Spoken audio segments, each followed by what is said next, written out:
एक बार पुनः स्वागत है आप सभी विद्यार्थियों का Subhash study centre YouTube channel पर। आज का यह वीडियो कक्षा 10 के छात्रों के लिए काफ़ी ज़्यादा इम्पोर्टेंट होगा, क्योंकि इस वीडियो के द्वारा हम आपके साथ साझा करेंगे प्री बोर्ड परीक्षा 2022 का मॉडल पेपर हिंदी विषय का। और यह मॉडल पेपर आपकी प्री बोर्ड और बोर्ड परीक्षा के लिए भी काफ़ी ज़्यादा इम्पोर्टेंट है। और इसके पहले के वीडियो में मैंने आपको बताया है इस मॉडल पेपर का प्रश्न संख्या 1 से लगाकर प्रश्न संख्या 3 तक के प्रश्नों का उत्तर आपको किस तरीके से प्री बोर्ड और बोर्ड परीक्षा में लिखना है। क्योंकि जो इस तरीके के प्रश्न आपकी परीक्षा में पूछे जाएंगे, तो इन प्रश्नों का आप उत्तर अपनी बोर्ड परीक्षा में कैसे लिखेंगे। तो यहां पर आप देख सकते हैं अगला प्रश्न है प्रश्न संख्या 4। निम्नलिखित पद्यांशों में से किसी एक की संदर्भ सहित व्याख्या कीजिए। यहां पर 2 पद्यांश दिए गए हैं, आपको किसी एक पद्यांश की संदर्भ सहित व्याख्या करना है, यानी संदर्भ भी लिखना है और उसकी जो है व्याख्या और काव्यगत सौंदर्य भी लिखना है, जिसके लिए आपको कितने नंबर मिलेंगे? 6 नंबर मिलेंगे। तो मैं आपको बताऊंगा सूरदास जी के द्वारा जो रचित है निर्गुण कौन देश को वासी, इस पद्यांश की सरल व्याख्या, इसका संदर्भ आप कैसे लिखेंगे। यदि आपकी बोर्ड परीक्षा में यह पद्यांश आ जाता है तो इसका काव्यगत सौंदर्य संदर्भ व्याख्या आप कैसे लिखेंगे। तो चलिए मैं आपको पूरा पद्यांश दिखा देता हूं। पद्यांश कुछ इस प्रकार से है।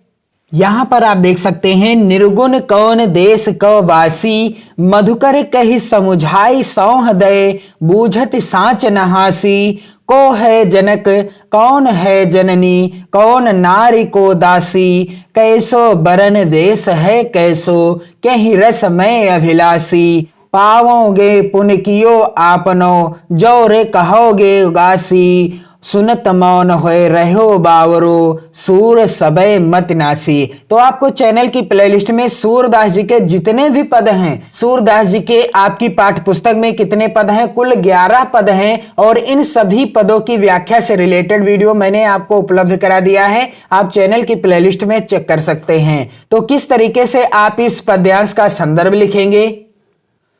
प्रश्नोत्तर नंबर 4 का इस तरीके से हेडिंग डालना है और सबसे पहले आपको पद्यांश के प्रथम यानी शुरुआती शब्दों को और अंतिम के शब्दों को सेम इसी तरीके से लिख लेना है। आप यहां पर स्पष्ट रूप से देख रहे होंगे। और संदर्भ इस तरीके से हेडिंग डालना है।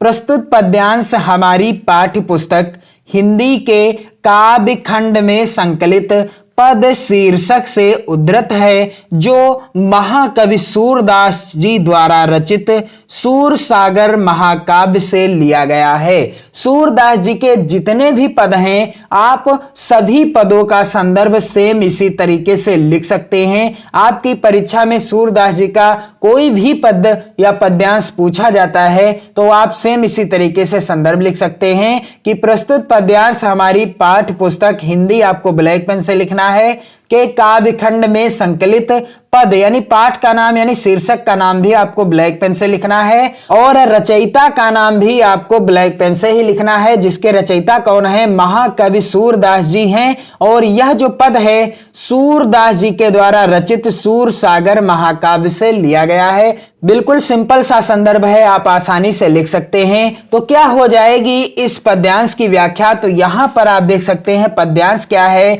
निर्गुण कौन देश को वासी, निर्गुण कौन देश को वासी। और यहां पर आपको इस तरीके से प्रसंग भी लिखना है, क्योंकि यदि आप प्रसंग लिख देते हैं तो बड़ी अच्छी बात है। और यहां पर प्रसंग क्या हो जाएगा कि ब्रज की गोपिकाएं उद्धव जी से निर्गुण ब्रह्मा के स्वरूप और व्यक्तित्व के संबंध में पूछती हैं। जब उद्धव जी ब्रज में आते हैं और वह गोपियों को निर्गुण निराकार ईश्वर की भक्ति करने के लिए कहते हैं, तो गोपिकाएं उनसे क्या कहती हैं, क्या पूछती हैं कि वो जो आप निर्गुण निराकार ईश्वर के बारे में बता रहे हैं उसका स्वरूप कैसा है और उसका व्यक्तित्व कैसा है, उसके बारे में इस पद्यांश के अंतर्गत पूछ रही हैं।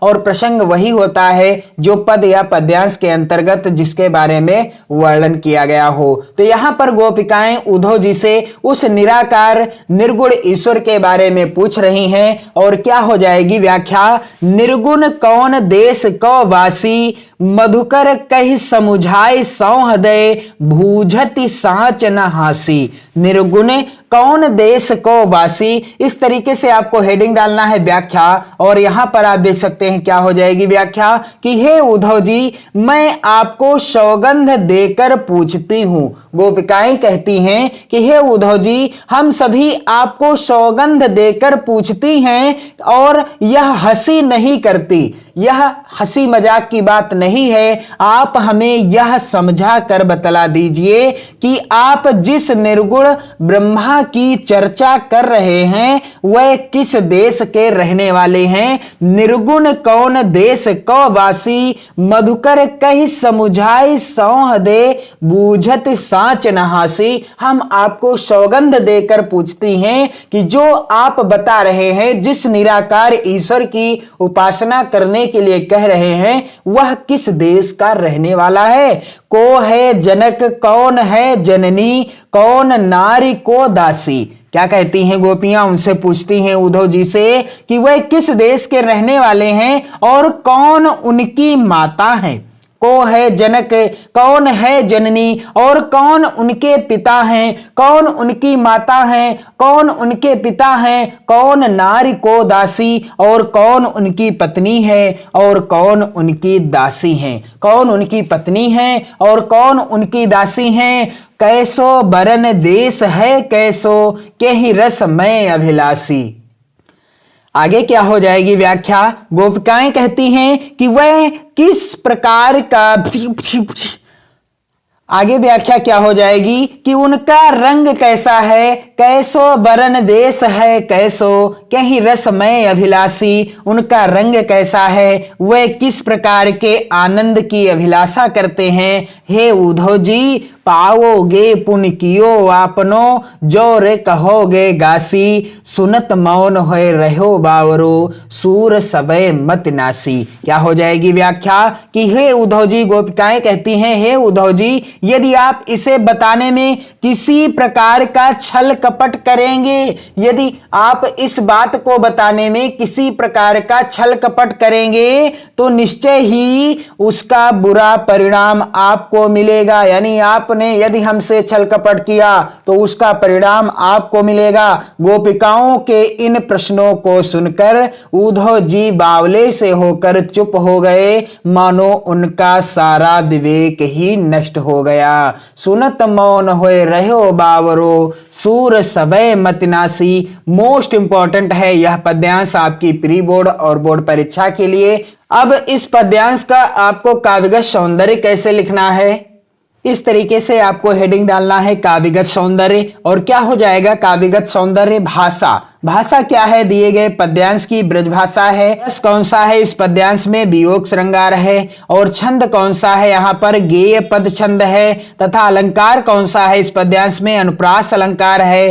गुण कौन सा है, माधुर्य गुण है। अगला बिंदु है प्रस्तुत पद में गोपिकाओं का कृष्ण के साकार रूप की आसक्ति एवं निर्गुण रूप की विरक्ति का वर्णन है। बिल्कुल इसी तरीके से आप काव्यगत सौंदर्य लिख सकते हैं। प्रश्न संख्या 5 का, जो कि इस प्रकार से पूछा जाएगा, निम्नलिखित लेखकों में से किसी एक लेखक का जीवन परिचय एवं एक रचना लिखिए। तो यहां पर आप देख सकते हैं 3 विकल्प दिए गए हैं। पहला विकल्प है डॉक्टर राजेंद्र प्रसाद, दूसरा है जयशंकर प्रसाद और तीसरा है भगवत सरल उपाध्याय। आपको क्या करना है, किसी एक लेखक का जीवन परिचय लिखना है और संबंधित लेखक की एक रचना का नाम लिखना है, जिसके लिए यहां से आपको 3 नंबर मिल जाएंगे। तो मैं आपको इस प्रश्न के उत्तर में बताऊंगा डॉक्टर राजेंद्र प्रसाद जी का जीवन परिचय आप अपनी बोर्ड परीक्षा की कॉपी पर किस तरीके से लिखेंगे। और आपको चैनल की प्लेलिस्ट में जयशंकर प्रसाद, भगवत सरल उपाध्याय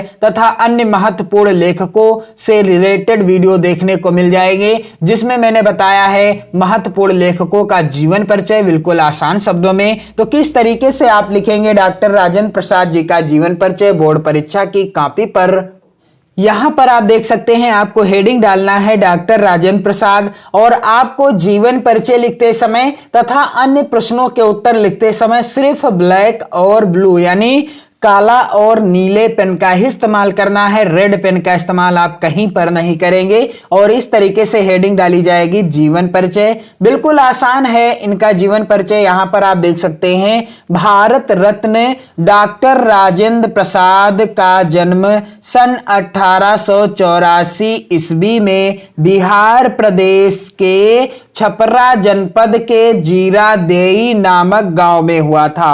भारत रत्न डॉक्टर राजेंद्र प्रसाद जी का जन्म कब हुआ था? सन 1884 ईस्वी में। कहां हुआ था? बिहार प्रदेश में छपरा जनपद के जीरादेई नामक गांव में हुआ था। और जितना यहां पर रेड पेन से आपको दिख रहा है, आप जीवन परिचय लिखते समय ब्लैक पेन से इस चीज को लिखिएगा, ये चीज आप ध्यान दीजिएगा। और आगे क्या हो जाएगा इनका जीवन परिचय? कलकत्ता विश्वविद्यालय से एमए तथा एमएल की परीक्षाओं में प्रथम स्थान प्राप्त किया। कुछ समय मुजफ्फरपुर कॉलेज में अध्यापक रहे और सन 1911 ईस्वी से 1920 ईस्वी तक वकालत की। कलकत्ता विश्वविद्यालय से डॉक्टर राजेंद्र प्रसाद जी ने एमए तथा एमएल की परीक्षाओं को प्रथम श्रेणी में पास किया और कुछ समय मुजफ्फरपुर कॉलेज में अध्यापक रहे तथा सन 1911 ईस्वी से सन 1920 ईस्वी तक डॉक्टर राजेंद्र प्रसाद जी ने वकालत की। सन 1920 ईस्वी में गांधी जी से प्रभावित होकर, कब? सन 1920 ईस्वी में गांधी जी से प्रभावित होकर देश सेवा के कार्य में लग गए। कांग्रेस के 3 बार सभापति चुने गए। डॉक्टर राजेंद्र प्रसाद जी कांग्रेस के कितनी बार? 3 बार सभापति चुने गए। और मोस्ट इंपॉर्टेंट बिंदु यहां पर आप देख रहे हैं, सन 1952 ईस्वी से सन 1962 ईस्वी तक, अर्थात लगातार 10 वर्ष तक भारतीय गणराज्य के राष्ट्रपति पद को अलंकृत किया।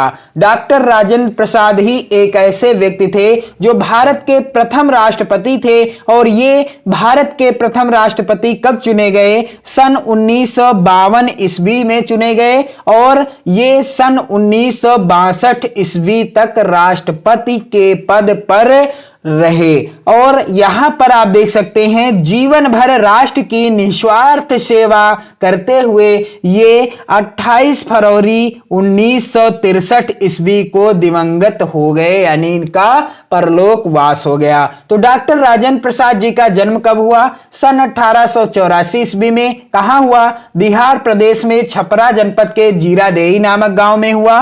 और इन्होंने कलकत्ता विश्वविद्यालय से एमए तथा एमएल की परीक्षाओं में प्रथम स्थान प्राप्त किया तथा कुछ समय इन्होंने मुजफ्फरपुर कॉलेज में अध्यापन का कार्य किया। सन 1911 ईस्वी से 1920 ईस्वी तक इन्होंने वकालत की और सन 1920 ईस्वी से गांधी जी से ये बहुत प्रभावित हो गए और ये देश सेवा के कार्य में लग गए। कांग्रेस का इन्हें 3 बार सभापति चुना गया और सन 1952 ईस्वी से 1962 ईस्वी तक डॉक्टर राजेंद्र प्रसाद भारतीय गणराज्य के राष्ट्रपति पद पर सुशोभित रहे और 28 फरवरी 1963 ईस्वी को इनका परलोकवास हो गया। अब इनकी एक रचना का नाम लिखना है आपको बोर्ड की परीक्षा में, तो यहां पर मैं आपको मोस्ट इंपॉर्टेंट रचनाओं का नाम बता दूं ताकि यदि इनसे भी प्रश्न पूछा जाए तो आपका गलत ना हो। तो यहां पर देख सकते हैं, गांधी जी की देन, भारतीय शिक्षा, गांधी जी की देन 2 बार यहां पर लिख गया है, गांधी जी की देन, भारतीय शिक्षा, बापू के कदमों में, मेरी यूरोप यात्रा और खादी का अर्थशास्त्र इनकी कुछ प्रमुख रचनाएं हैं। आपको बोर्ड परीक्षा की कॉपी में यदि आप इनका जीवन परिचय लिखते हैं तो आपको सिर्फ और सिर्फ एक रचना का नाम लिखना है, इनमें से आप कोई भी याद कर सकते हैं। प्रश्न संख्या 5 ख के अंतर्गत पूछा गया है, निम्नलिखित कवियों में से किसी एक कवि का जीवन परिचय एवं एक रचना लिखिए। तो यहां पर आप देख सकते हैं 4 विकल्प दिए गए हैं, सूरदास, मैथिली शरण गुप्त, महादेवी वर्मा और रसखान। तो मैं आपको इस प्रश्न के उत्तर में रसखान जी का जीवन परिचय बताऊंगा बिल्कुल आसान शब्दों में और इनकी प्रमुख रचना का नाम भी बताऊंगा। तो किस तरीके से आपको रसखान जी का जीवन परिचय अपनी बोर्ड परीक्षा की कॉपी पर लिखना है यहाँ पर आप देख सकते हैं इस तरीके से आपको हेडिंग डालना है रस खान, ब्लैक पेन से आपको हेडिंग डालना है, फिर आप हेडिंग डालेंगे जीवन परिचय। और क्या हो जाएगा, कविवर रस खान जी का जीवन परिचय बिल्कुल आसान शब्दों में।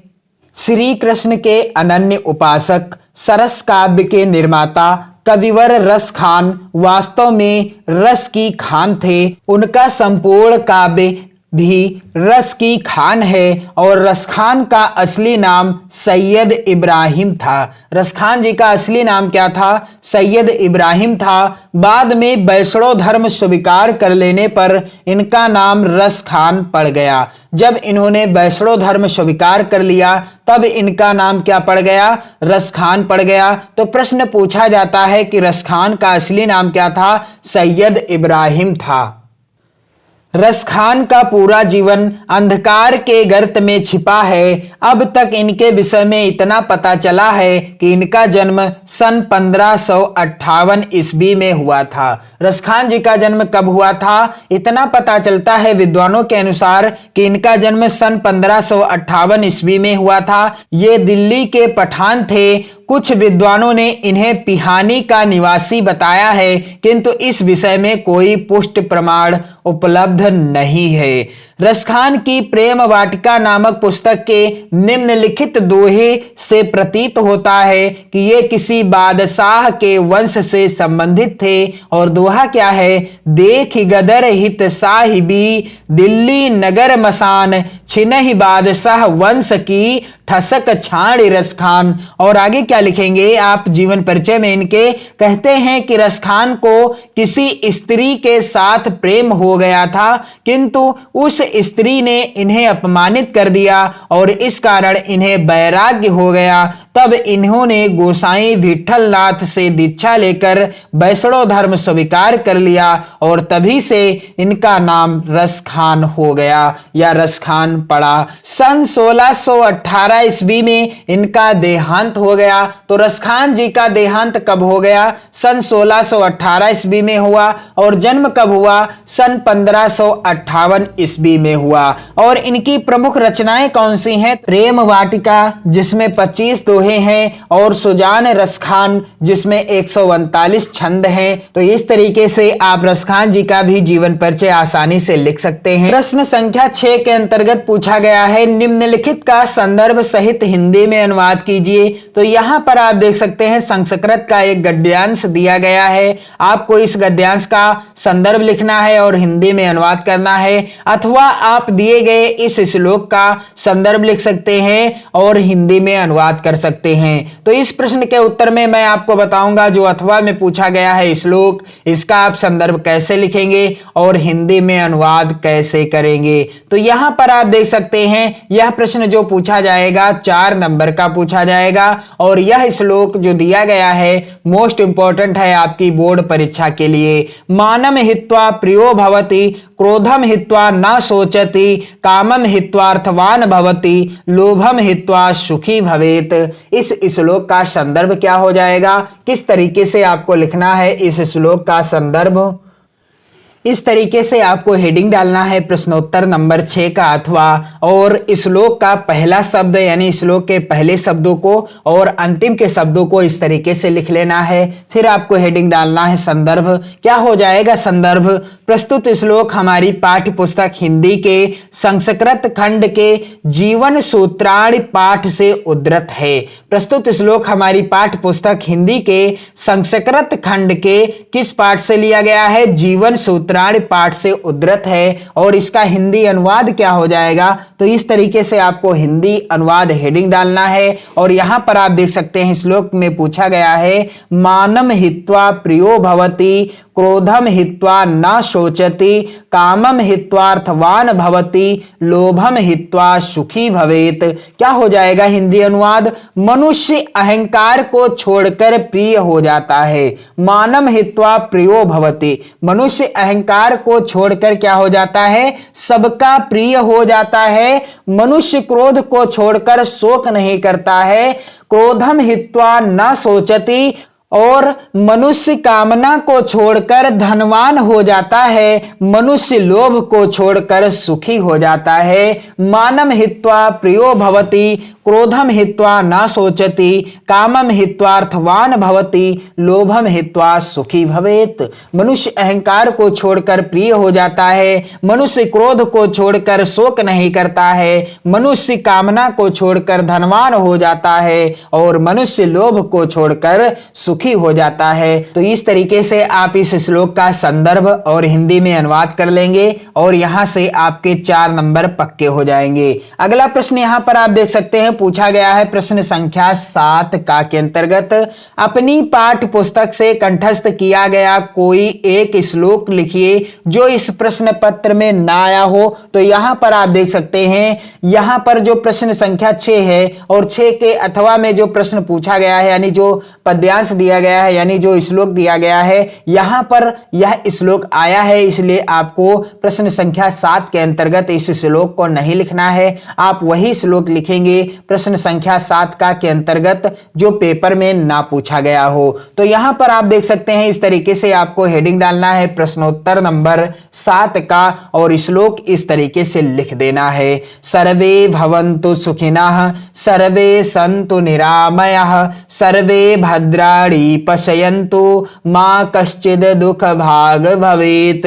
आप 2 श्लोक जरूर याद कर लीजिएगा, क्योंकि यदि ये श्लोक आपके पेपर में पूछा जाता है तो आप इस श्लोक को नहीं लिखेंगे, इसके अलावा आप दूसरे श्लोक को लिख देंगे प्रश्न संख्या 7 का के अंतर्गत।